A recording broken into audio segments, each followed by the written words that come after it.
Hey guys, welcome to another episode of the Playground podcast. So, another fabulous win for India yesterday. I think it was a very good test for India. We were up against a very quality opposition like New Zealand. New Zealand has been in excellent form recently.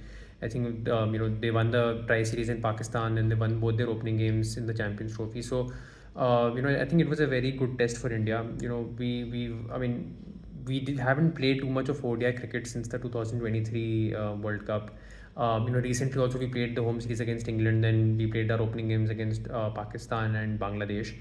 So, no offense to any team, but I think, England, Pakistan, Bangladesh, they aren't really the top ODI sides at the moment.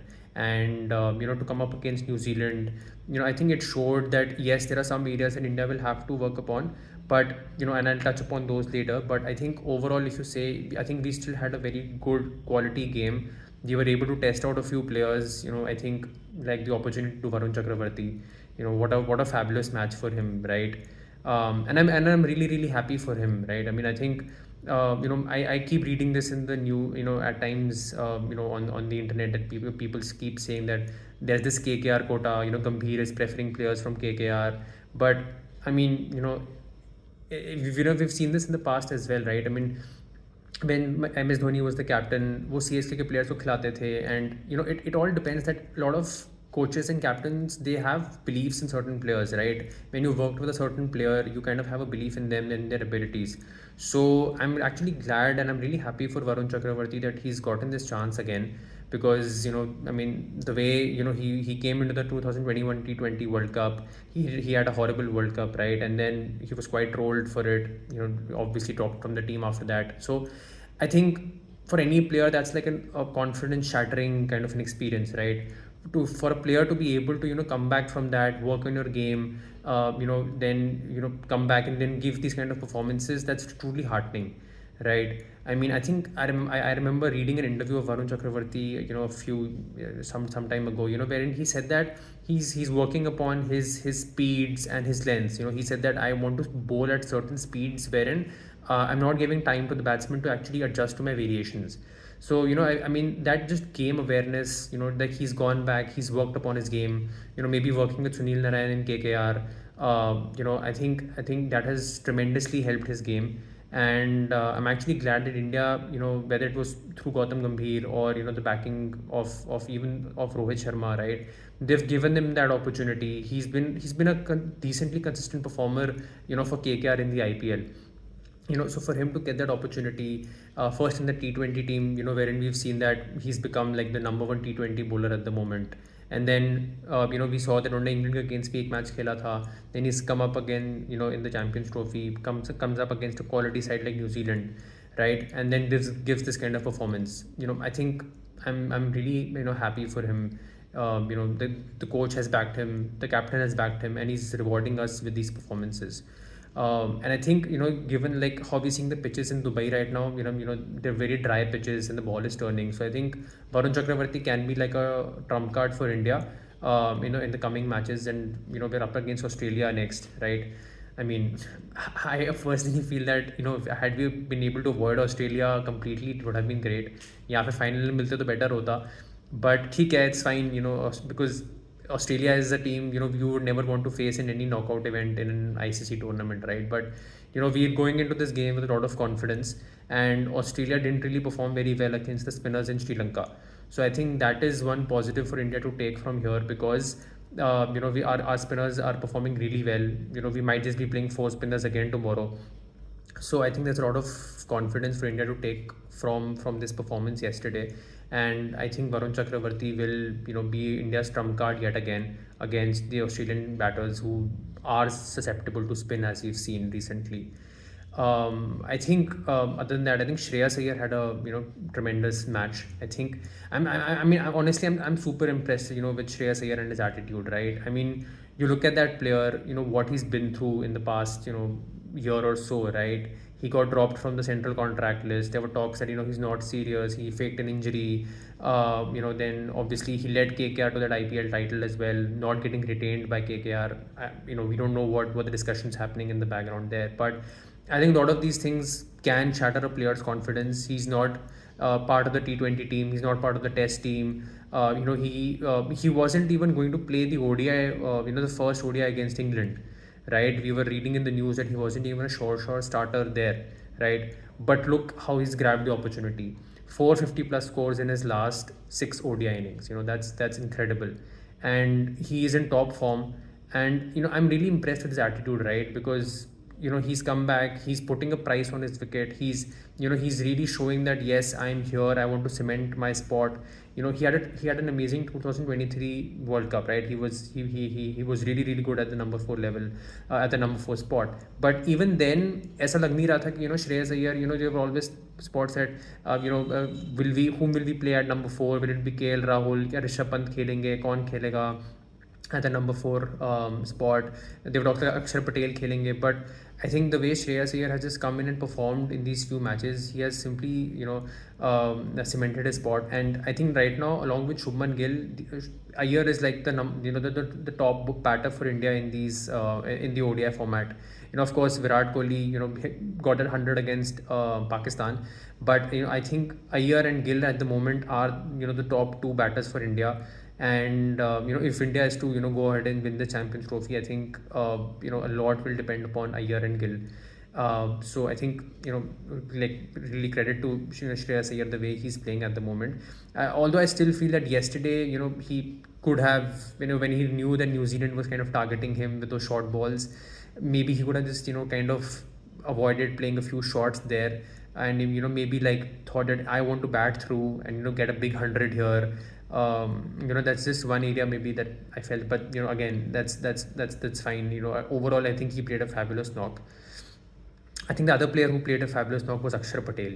I think Axar Patel has become this multi-utility go-to person for Team India. Whenever we're in a crisis situation, Axar Patel just steps up and kind of bails us out, right? I mean, and it's such a again like a he's such a utility player to have in your team, right? He comes up, he gives you those 10 overs, he picks up wickets, he's economical, he's good in the field, he bats well. So I think for India, again, credit to Gautam Gambhir. Because he's pushing the case for all-rounders.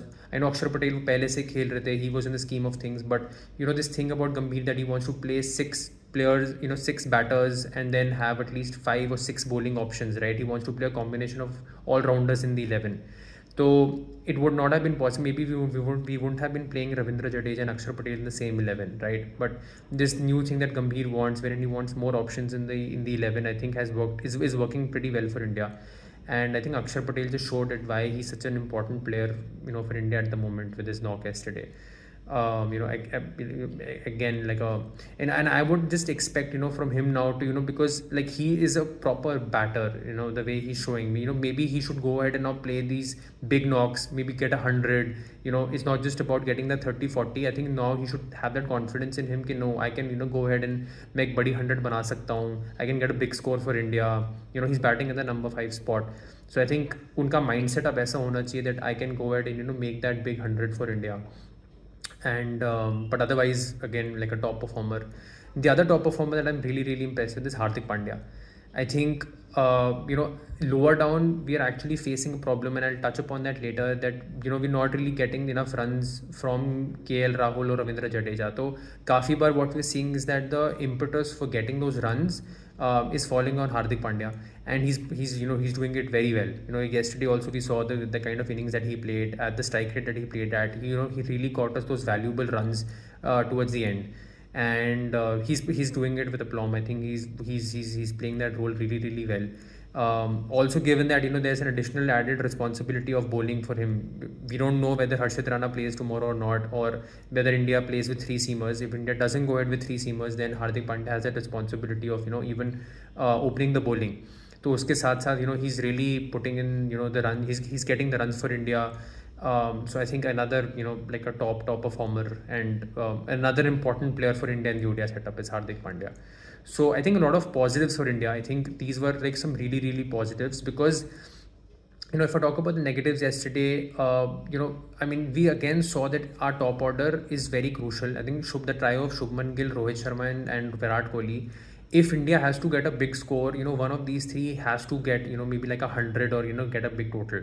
because what happens then is that once one of these three gets set, is set in and gets a big total, आपके middle order पे उतना ही कम pressure आता है, and then I mean India is in a very very good spot to kind of like put up big total. कल वो नहीं हुआ, राइट? कल we saw that we lost 3 quick wickets, and then there was like some pressure on the middle order, which again, as I said, Shreyas Iyer and Axar Patel handled really well. But that is one area, India is still susceptible to like a top order collapse. Wo I think is one area where India will have to be a little careful against, like maybe like an opposition like South Africa. South Africa is in superb bowling form at the moment. So maybe again, if we come up against them in the final, we'll have to be a little wary. At least one of these three should look to bat through the innings and get a big total. I think other than that, not a major weakness, but especially with the inclusion of Varun Chakravarthy, because I think middle overs में India को थोड़ा wicket लेने में problem पहले हो रहा था. We were not really able to get those wickets in the middle, but I think with Varun Chakravarthy yesterday, that problem was solved. He was getting those wickets at the regular interval. He got Tom Latham. Sorry, it was Ravindra Jadeja, sorry, who got Tom Latham. But I think Varun Chakravarthy, Daryl Mitchell just wasn't able to, pick up, Varun Chakravarthy. So I think the Indian spinners were really creating that pressure in the middle. And we were also able to get those wickets. We were able to, get those wickets. So I think not too many weaknesses for India, so to say. But, it's just that we're heading into the next game with a lot of confidence that we're playing very good ODI cricket, and hopefully that we should be able to have a good game against Australia tomorrow. It's a repeat of the 2015 World Cup semi-final. And in fact, like both the semi-finals are a repeat, right? New Zealand versus South Africa, India versus Australia. So I hope that we have a change in fortune this time. We haven't had a very good record against Australia in ICC events or knockout events. So hopefully tomorrow we have a very good game. We're high on confidence. Australia is not the Australia that we've seen, as in like a lot of players are missing. Again, you can never discount Australia, as I said in my previous video, but there is still, if we play, if India plays to its potential, I think India should be in a good position. India should be favorites to win this game. But again, anything is possible, on the match. So keeping our fingers crossed, hopefully we have a terrific game and India is able to come through. And talking about the other semi-final, about between New Zealand and South Africa, I think again a top match. Two top teams, two teams who are playing excellent cricket. As a neutral, you really enjoy watching such matches, right? You really want to see matches between two top sides. So again, I think again a repeat of the 2015 World Cup semi-final. I really, I'm looking forward to a good game, and I think both of them are in excellent form. But maybe South Africa are the slight favorites. I think South Africa is in terrific bowling form. Unka, as we saw against England, they like literally like ripped England apart. Marco Jansen, Kagiso Rabada, Tungi Ngidi. I think everybody, even Vian Mulder, is in good bowling form. So I think South Africa is looking really good. And the major plus point for South Africa in the previous game was the return of Heinrich Klaasen, and the kind of form that Klaasen is in, right? He's in excellent form. So I think that is one area where that's a big boost for South Africa. So I think it's going to be a very very good match. So hopefully we have two cracking semi-finals, and I think hopefully we see India go through, progress to the final, and then hopefully go on to win that as well. So keeping our fingers crossed, and we'll come up with a new episode soon. So thank you so much.